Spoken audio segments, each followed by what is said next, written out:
Hello दोस्तों, मुझे उम्मीद है कि आप सभी अच्छे होंगे। दोस्तों, हम अपनी ज़िंदगी में कभी-कभी कुछ ऐसे कामों के आदी हो जाते हैं, जो हमें लाइफ में आगे बढ़ने से रोकते हैं या फिर हमारे पोटेंशियल को कम कर देते हैं। इतना सब होने के बाद भी हमारी समझ में नहीं आता कि हमारे साथ ऐसा क्यों हो रहा है। इसी बात को अच्छे तरीके से समझाने के लिए मैं आपको एक कहानी सुनाता हूँ। बहुत समय पहले की बात है। एक राजा को उपहार में किसी ने 2 बाज के बच्चे भेंट किए। वे बड़ी अच्छी नस्ल के थे और राजा ने कभी इससे पहले इतने शानदार बाज नहीं देखे थे। राजा ने उनकी देखभाल के लिए एक अनुभवी व्यक्ति को नियुक्त कर दिया। जब कुछ महीने बीत गए तो राजा ने बाजा को देखने का मन बनाया और उस जगह पहुंच गए जहां उन्हें पाला जा रहा था। राजा ने देखा कि दोनों बाज काफी बड़े हो चुके थे और अब पहले से भी शानदार लग रहे थे। राजा ने बाजों की देखभाल कर रहे आदमी से कहा कि मैं इनकी उड़ान देखना चाहता हूँ, तुम इन्हें उड़ने का इशारा करो। आदमी ने ऐसा ही किया। इशारा मिलते ही दोनों बाज उड़ान भरने लगे, पर जहां एक बाज आसमान की ऊंचाइयों को छू रहा था, वहीं दूसरा कुछ ऊपर जाकर वापस उसी डाल पर आकर बैठ गया जिससे वो उड़ता था। ये देख राजा को कुछ अजीब लगा। क्या बात है, जहां एक बाज इतनी अच्छी उड़ान भर रहा है, वहीं ये दूसरा बाज उड़ना ही नहीं चाह रहा।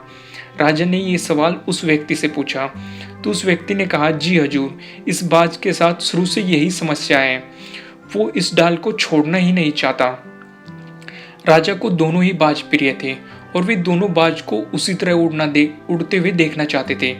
अगले दिन पूरे राज्य में ऐलान करा दिया गया कि जो व्यक्ति इस बाज को ऊंचा उड़ने में कामयाब होगा, उसे ढेरों इनाम दिया जाएगा। फिर क्या था, एक से एक विद्वान आए और बाज को उड़ाने का प्रयास करने लगे, पर हफ्तों बीत जाने के बाद भी बाज का वही हाल था। वो थोड़ा सा उड़ता और वापस उसी डाल पर आकर बैठ जाता। फिर एक दिन कुछ अनोखा हुआ।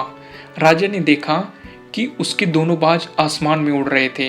उन्हें अपनी आंखों पर यकीन नहीं हुआ और उन्होंने तुरंत उस व्यक्ति का पता लगाने को कहा जिसने यह कारनामा कर दिखाया था। वह व्यक्ति एक किसान था। अगले दिन वह दरबार में हाजिर हुआ।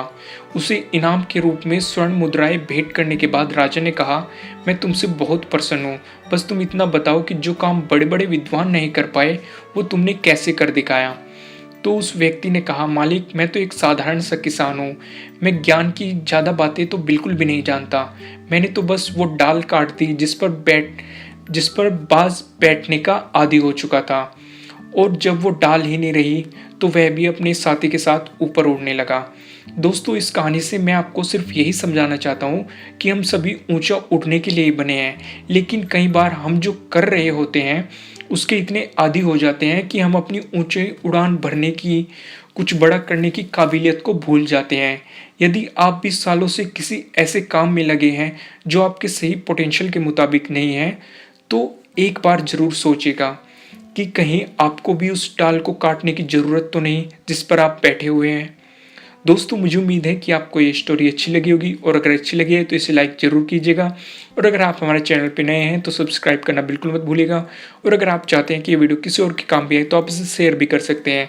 आपको ये वीडियो कैसी लगी कमेंट के थ्रू मुझे बताना बिल्कुल मत भूलिएगा। Thank you.